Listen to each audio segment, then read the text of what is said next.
Hello everyone, welcome to Nivis Menu Card. இந்த வீடியோல ஹோட்டல்ல இருக்கிற அதே டேஸ்ட்ல மட்டன் சுக்கா வறுவல் எப்படி ரொம்ப ஈஸியா செய்யறதுன்னு பார்க்கலாம். இந்த சுக்கா செய்யறதுக்கு நான் 1/4 கிலோ அளவுக்கு மட்டன் எடுத்திருக்கேன். இப்போ இதை கழுவுறதுக்கு இது கூட கொஞ்சமா கல்லுப்பு, 1/4 டீஸ்பூன்ல பாதி அளவுக்கு மஞ்சள் பொடி, அப்புறம் மட்டன் ஸ்மெல் வராம இருக்கிறதுக்கு கொஞ்சமா லெமன் ஜூஸ் புழிஞ்சிக்கிறேன். அப்புறம் இதுக்கு தேவையான அளவுக்கு தண்ணி ஊற்றி இதை ஒரு 10 நிமிஷம் நல்லா ஊற வச்சுக்கோங்க.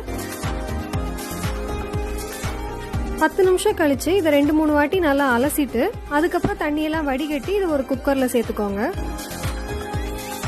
இது கூட 1 டீஸ்பூன் இஞ்சி பூண்டு விழுது, ஒரு சின்ன சைஸ் தக்காளி பழம், 1 டீஸ்பூன் மல்லிப்பொடி, 1 டீஸ்பூன் கரம் மசாலா இல்லைன்னா மட்டன் மசாலா, 1/2 டீஸ்பூன் தனி மிளகாய் தூள், 1/2 டீஸ்பூன் சீரகப்பொடி, 1/4 டீஸ்பூன் மஞ்சள் பொடி, கொஞ்சமா கருவேப்பிலை இலை, அப்புறம் இந்த மட்டனுக்கு தேவையான அளவு உப்பு ஆட் பண்ணிட்டு இதுக்கு ஒரு 1/4 கப் மட்டும் தண்ணி ஊற்றிக்கோங்க. ஏன்னா மட்டன் வேகும் போது அதுல இருந்து கொஞ்சம் தண்ணி வெளியில வரும். இது எல்லாத்தையும் நல்லா மிக்ஸ் பண்ணிட்டு 4-5 விசிலுக்கு இதை வேக வச்சுக்கோங்க. 5 விசில் வந்ததுக்கு அப்புறம் நல்லா ப்ரெஷர் எல்லாம் ரிலீஸ் ஆயிடுச்சு. இப்போ மட்டன் எல்லாம் நல்லா வெந்திருக்கு. இதை அப்படியே தனியா எடுத்து வச்சுக்கலாம். கடாயில் 2 டீஸ்பூன் அளவுக்கு எண்ணெய் ஊற்றி எண்ணெய் நல்லா சூடானதுக்கு அப்புறம் அதில் 1/2 டீஸ்பூன் அளவுக்கு பெருஞ்சீரகம், 4 பல் பூண்டு இந்த மாதிரி லைட்டாக தட்டி வச்சுக்கோங்க. அதுக்கப்புறம் ஒரு பச்சை மிளகா, அப்புறம் ஒரு காஞ்ச மிளகா சேர்த்துட்டு இந்த பூண்டு பெருஞ்சீரகம் எல்லாம் நல்லா ப்ரௌன் ஆகிற வரைக்கும் இதை வறுத்துக்கோங்க. இப்போ இது நல்லா கலர் மாறிடுச்சு. இது கூட 10 சின்ன வெங்காயம் ஆட் பண்ணிக்கோங்க. அப்புறம் கொஞ்சமாக கருவேப்பிலை ஆட் பண்ணிட்டு இந்த சின்ன வெங்காயத்தை ஒரு 2-3 நிமிஷத்துக்கு நல்லா வதக்கிக்கோங்க. வெங்காயம் ரொம்ப கலர் மாறணும்னு அவசியம் இல்லை, இந்த அளவுக்கு வதங்கினா போதும்.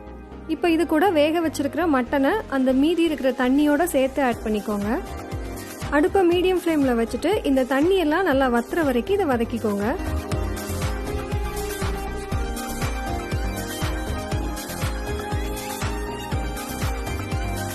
இப்போ தண்ணி எல்லாம் நல்லா வத்திடுச்சு, எண்ணெயும் பிரிஞ்சு வர ஆரம்பிச்சிடுச்சு. இந்த ஸ்டேஜில் தேவையான அளவுக்கு மிளகு பொடி ஆட் பண்ணிக்கோங்க. நான் 1/2 டீஸ்பூன் ஆட் பண்ணியிருக்கேன். உங்கள் காரத்துக்கு ஏற்ற மாதிரி கூட்டி குறைச்சிக்கோங்க. உப்பு எதுவும் தேவைப்பட்டுச்சுன்னா இந்த ஸ்டேஜில் ஆட் பண்ணிக்கோங்க. இப்போ இது ஒரு 2 நிமிஷம் மட்டும் வதக்கினா போதும். இதில் சேர்த்துருக்கிற மசாலா, சின்ன வெங்காயம் எல்லாம் இந்த மட்டனோட சேர்ந்து நல்லா வதங்கி ரெடி ஆயிடுச்சு. இப்போ அடுப்பை ஆஃப் பண்ணிவிட்டு கொஞ்சமாக கொத்தமல்லி இலை தூவி சர்வ் பண்ணலாம். இந்த மட்டன் சுக்கா தோசை, சப்பாத்தி, அப்புறம் பிரியாணி, சாதம் இது எல்லாத்துக்குமே ரொம்ப நல்லாயிருக்கும். நீங்களும் இந்த ரெசிபியை மறக்காமல் ட்ரை பண்ணி பார்த்துட்டு உங்களுக்கு பிடிச்சிருக்கா இல்லையான்னு கமெண்ட் செக்ஷனில் சொல்லுங்கள். இந்த வீடியோ உங்களுக்கு பிடிச்சிருந்தா லைக் பண்ணுங்கள், ஷேர் பண்ணுங்கள். இன்னும் நிறையா ரெசிபிஸ் பார்க்க நிவிஸ் மெனு கார்ட் சேனலை சப்ஸ்கிரைப் பண்ணிக்கோங்க. பக்கத்தில் இருக்க பெல் ஐக்கானையும் கிளிக் பண்ணிக்கோங்க. தேங்க்யூ.